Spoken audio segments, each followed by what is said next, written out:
Ladies and gentlemen, my name is Jeff Schweigel. I represent ValveWorks USA, and I'd like to introduce to you our great governor, Scott Walker.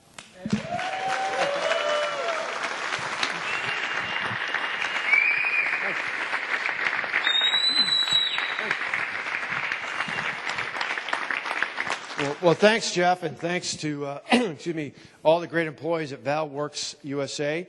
Obviously, manufacturing is a key part of our state's economy, and so to be here, we're pleased to have you here, and pleased to be able to sign this budget, this two-year budget into law here at a great manufacturing site here in the great state of Wisconsin. And we're so thrilled to have all of you here, a representation of stakeholders from across this great state of Wisconsin, to have folks representing the workers here, not only at ValveWorks USA, but employees all across this great state who make us literally work each and every day, to have our legislative leaders and our lawmakers here from across the state, to have the cabinet join with us, to have family and friends and all of you. It's really an honor to be here today. With this budget, the taxpayers come first. And the exciting thing about that is that when we introduced the budget back many months ago, the beginning of February, I talked about our number one priority. Our number one priority was to make sure that the property tax relief we proposed stood in there. And I'm so pleased. I've had a tremendous support. We've got the best lieutenant governor in the country, Rebecca Clayfish, who's been helping us push that argument out there.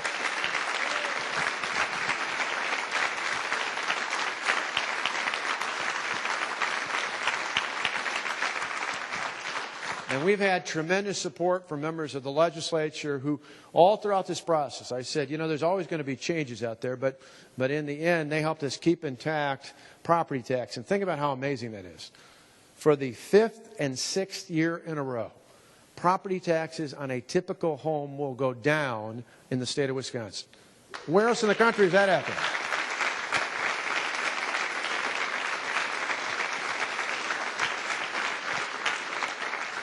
Think about that. Put that in perspective, because in the decade before we took office, property taxes on a median valued home had gone up 27%. 27%. I know it for Tonette and I. We know our home. Matt and Alex are with us here as well. We're not too far away from our family home in Wauwatosa. We saw it there. We saw it all across the state. And I'm proud to say that property taxes in December of 2016 will be lower for a typical homeowner than they were in December of 2010. Who else can say that in America?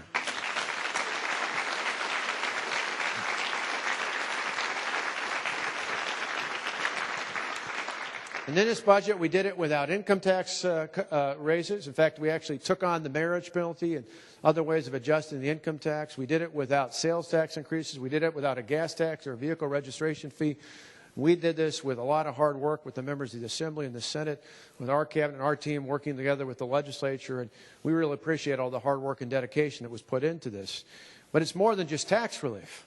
I mean, think about it. We were able to thinking about unprecedented things like the property tax relief in here for the fourth year in a row. At the University of Wisconsin campuses all across the state, undergraduate tuition for Wisconsin residents will be frozen at the levels it was 2 years ago. So the last budget we did it for 2 years. This budget we've done it for 2 years. That is unprecedented. That's never happened in the history of the state of Wisconsin. We're proud to say that we made college more affordable for college students and working families all across the state of Wisconsin.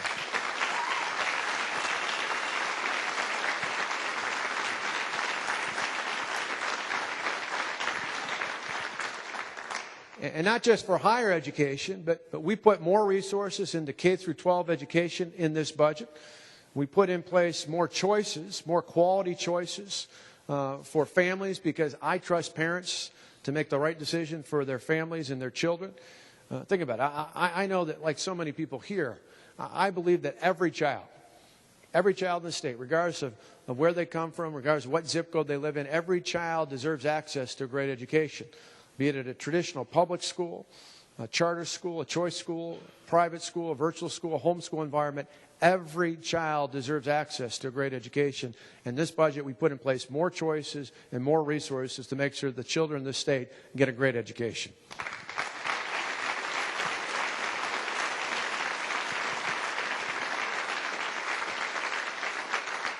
And we put more resources in through things like Wisconsin Fast Forward for worker training, because we want to help people get the education and the skills and the qualifications that they need to succeed in life, to pursue careers that pay far more than the minimum wage. We invested more into worker training and workforce development in this budget. And we did it in so many other areas as well. To care for needy families, children, and seniors, there's more money in for Medicaid. To care for our veterans, there's more resources to help them get the jobs and the assistance that they need.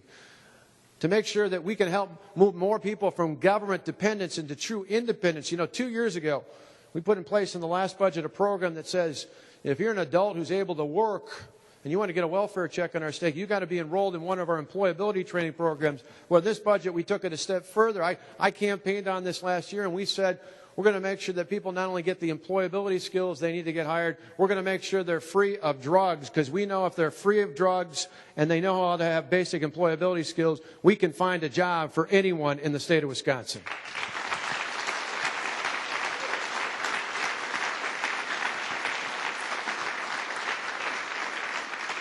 We know it earlier today. And Jeff, we're thinking about it here. You got great employees here. We saw earlier today, jobcenterwisconsin.com. If you go to our website, voluntary portal, by which we place job openings for employers here in the state of Wisconsin, over 83,000 job openings. We can find people who've got basic employability skills and who can pass a drug test. We can put anybody to work here in the great state of Wisconsin. So there's a lot of amazing things here. We made it easier for local governments, particularly for school boards and for technical college districts and other local governments. A hat tip to the members of the legislature for giving us prevailing wage reform to lift that burden so that construction costs will go down for local governments in the state of Wisconsin going forward. Those are all included in this budget. Those are good things. Those are good things going forward. And when it comes to bonding, this budget has the lowest level of bonding authorized in 20 years. The lowest level of bonding authorized in 20 years. That's pretty good about getting our fiscal house in order.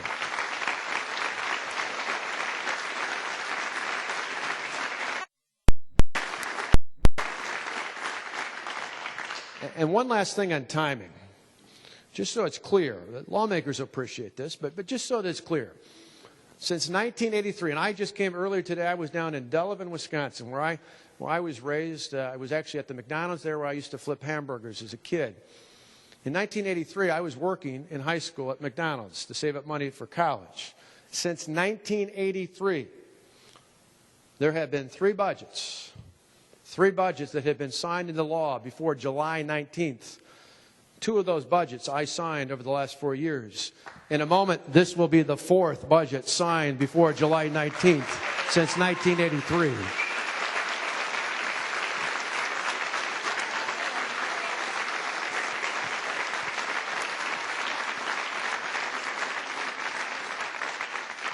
So I think all the lawmakers here will appreciate this. What that says to me is the difference between Wisconsin and Washington is we actually get things done. And this is another example of getting things done that benefit the people of the state of Wisconsin. I want to thank the members of the Assembly and the Senate. I want to thank our Lieutenant Governor and our Cabinet. I want to thank all of you for coming out here to celebrate in a victory for Wisconsin taxpayers and for the good people of the great state of Wisconsin with this state budget. Thank you.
Sit there,